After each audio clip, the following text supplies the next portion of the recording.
Hi friends, how are you? Hopefully you guys are doing well.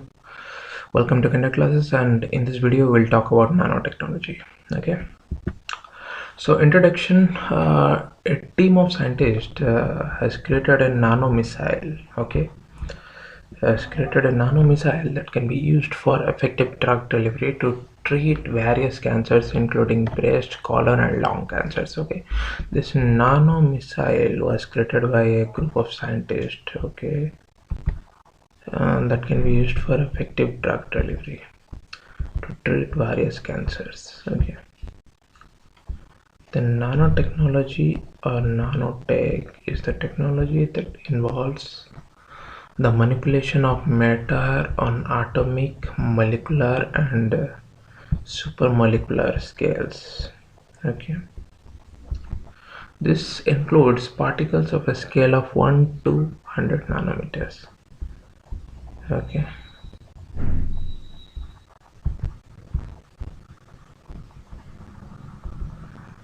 nanotechnology or nanotech in short is the technology that involves the manipulation of matter on atomic, molecular and supermolecular scales. This includes particles of scale of 1 to 100 nanometers. Okay, so what is nanotechnology? Nano means what? See, deci, centi, milli, micro, nano. Okay, nano is 10 to power minus 9. Okay, so 1 to 100 nanometers is a scale to manipulate the matter on atomic, molecular and supermolecular scales. Okay, now origin. The concept behind this principle originated in a talk titled "There is Plenty Room at the Bottom." Okay, this concept was generated from a talk titled "There's Plenty Room at the Bottom." There's plenty room at the bottom by physicist Richard Feynman. Okay, in 1959. The term nanotechnology was actually coined by Professor Norio Taniguchi. Okay, this Norio Taniguchi was invented the term nanotechnology. In 1981, the scanning tunneling microscope was invented, which made it possible to see individual atoms. Okay, through this scanning tunneling microscope we can see the nanoparticles. Okay, this and the invention of atomic force microscope, okay, this AFM, atomic force microscope, made it possible for the nanotechnology to become reality. Okay, so nanotechnology become reality because of two instruments. One is atomic force microscope, AFM. Second is scanning tunneling microscope, okay, STM.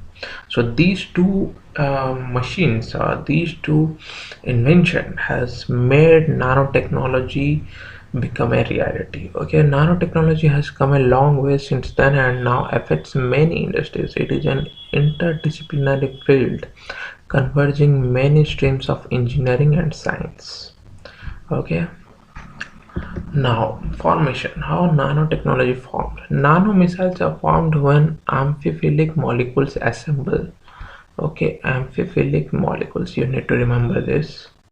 Amphiphilic molecules assemble themselves to create a globular structure that is only around 5 to 100 nanometer in diameter. Okay, that is only 5 to 100 nanometer in diameter. Amphiphilic molecules. Okay, and then different agents are used to create nano missiles. However, they are usually made through surfactant molecules that may be non-ionic, okay, and cationic detergents. Some nano missiles may also be developed from a mixture of liquids and detergents.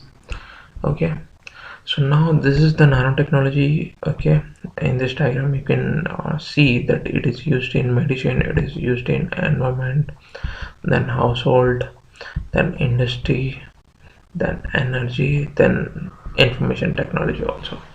Okay, See, these nano missiles can also be generated from these lipids and detergents. Okay, so this you need to. Now we'll talk about the application. Okay, like we have already studied that it is used in drug delivery, amphiphilic molecules. Okay, they are amphiphilic, that is they have a hydrophilic outer cell. Okay, hydrophilic outer cell and a hydrophobic interior. Okay, hydrophilic outer cell means water resistance, and hydrophobic interior means water is available there. Okay, this dual property make them a perfect carrier for delivering drug molecules. Okay, the hydrophilic cells make the missile water soluble that allows for the intravenous delivery, while the hydrophobic core carries a payload of drug for a therapy. Okay, this you need to remember. Once injected intravenously, these nano-missiles can easily escape circulation and enter the tumors where the blood vessels are found. Okay, be leaky. These leaky blood vessels are absent in the healthy organs. Okay, so what we do if some tumors are there, then we inject this amphiphilic molecules into that where leaky blood vessels were found, and after injecting this amphiphilic molecules, the leaky blood cells will be evaporated because of its hydrophilic and hydrophobic interior, hydrophilic outer cell and hydrophobic interior, and these leaky blood vessels are absent in healthy organs. Okay, importance of targeted delivery. The goal for cancer therapy is destroying the cancer cells without harming healthy cells. Okay, this is the important. They are destroying the cancer cells. They are destroying cancer cells without harming the healthy cells. Then chemotherapy. Okay, chemotherapies approved for treatment of cancer are highly toxic with various side effects. Okay, chemotherapies approved for treatment of cancer are highly toxic with various side effects. Okay, side effects are there, but through this nanotechnology we can destroy the cancer cells without harming the healthy cells. And chemotherapies is highly toxic, and there are various side effects. Okay, the need arises of effective targeted drug delivery.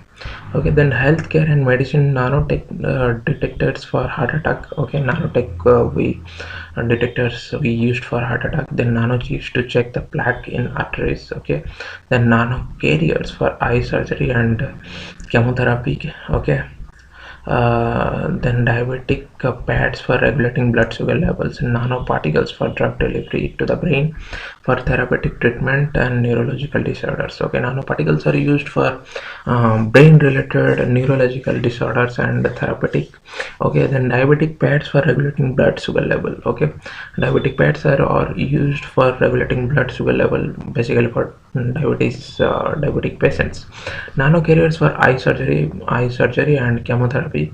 Then this nano chips to check the plaque in arteries. If any plaque or any jam is there in arteries, see, artery is those veins through which the blood are going to heart, and after purifying it, they are coming to our body through veins. Okay, so if any plaque in artery is there, then the nanochips can identify them.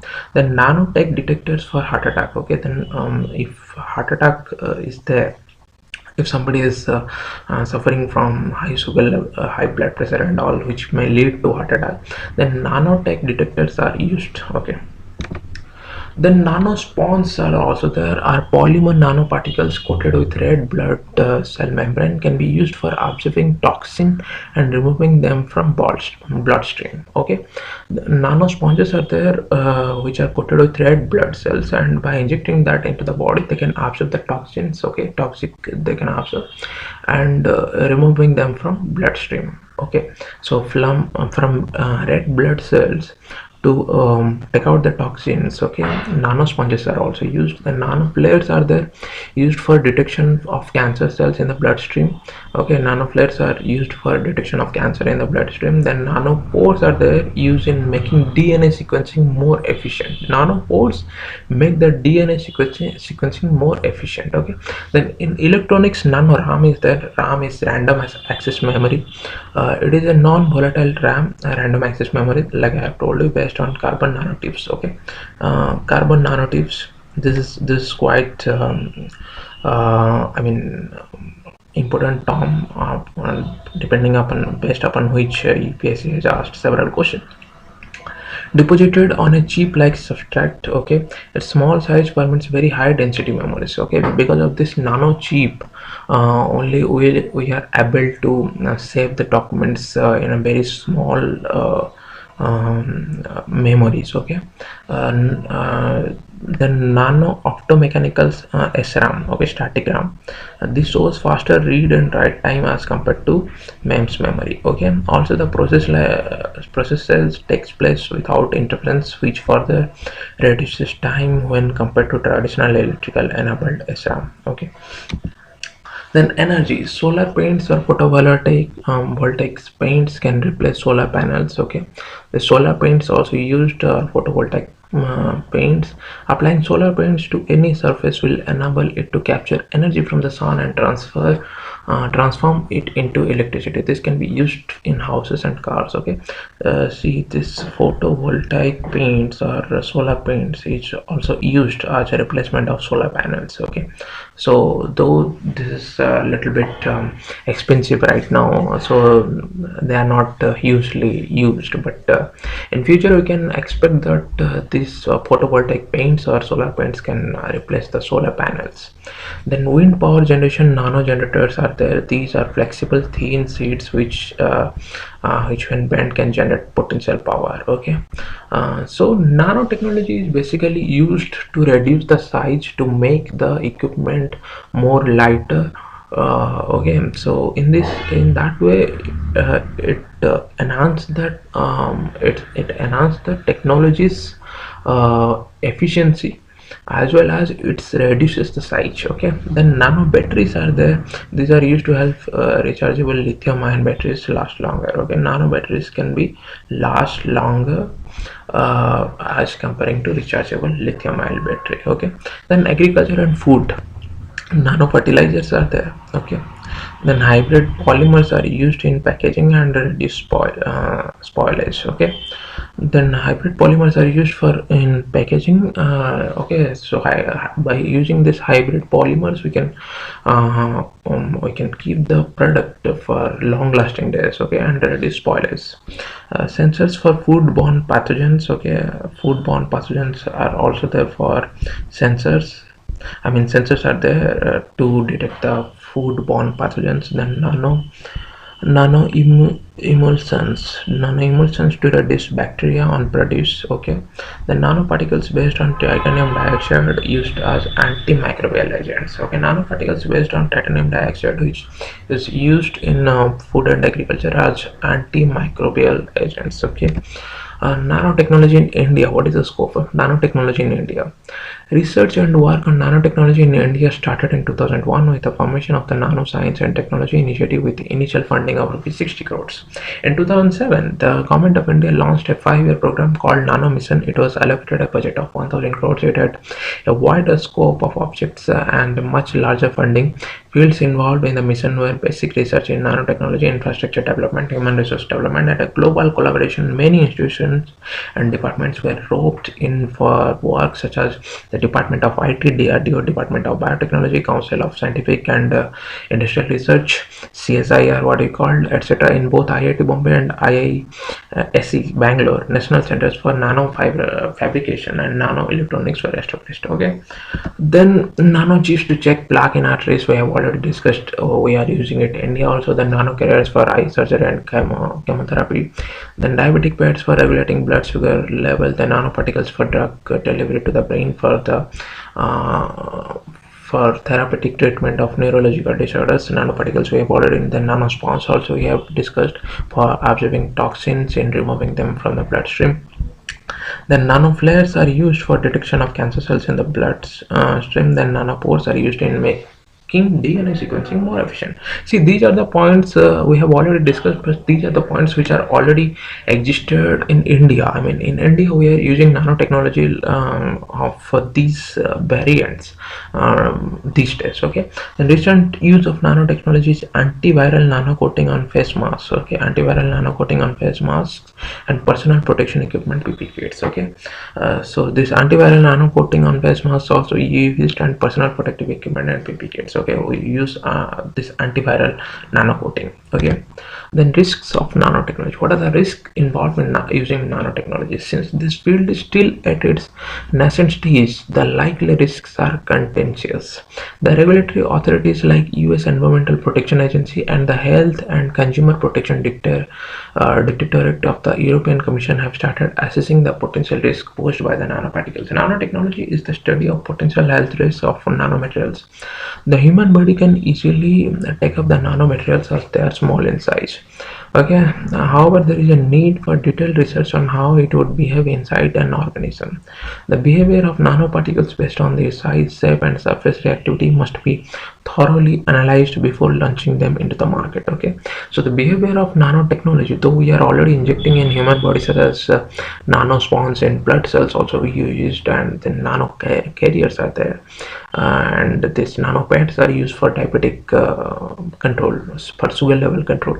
So before injecting them, we need to have a thorough idea that what will its behavior after injecting it into the body. Though for the time being no reaction is there, but who knows, maybe future it can affect the body cells. Okay, so before injecting them, we need to understand what is its structures, what is its consequences, and what it can cause in future inside the body. Okay, then nanopollution is a generic term that is used for describe the waste generated by the nanodevices and nanomaterials during the manufacturing process. Okay, this nanopollution is also generated during the generation or manufacturing stage, so that need to be have a particular way to destroy that pollution or to reduce that pollution. That we need to find it out. Okay, and governmental initiatives, what are the initiatives government has taken? The Nanoscience and Technology Mission (NSTM). NSTM launched in 2007 is an umbrella program that aims to promote research and development in nanotechnology. The objectives include the promotion of research infrastructure development to support the research development of nanotechnology, human research, and international collaborations. Okay, this NSTM is targeting to collaborate with the international organization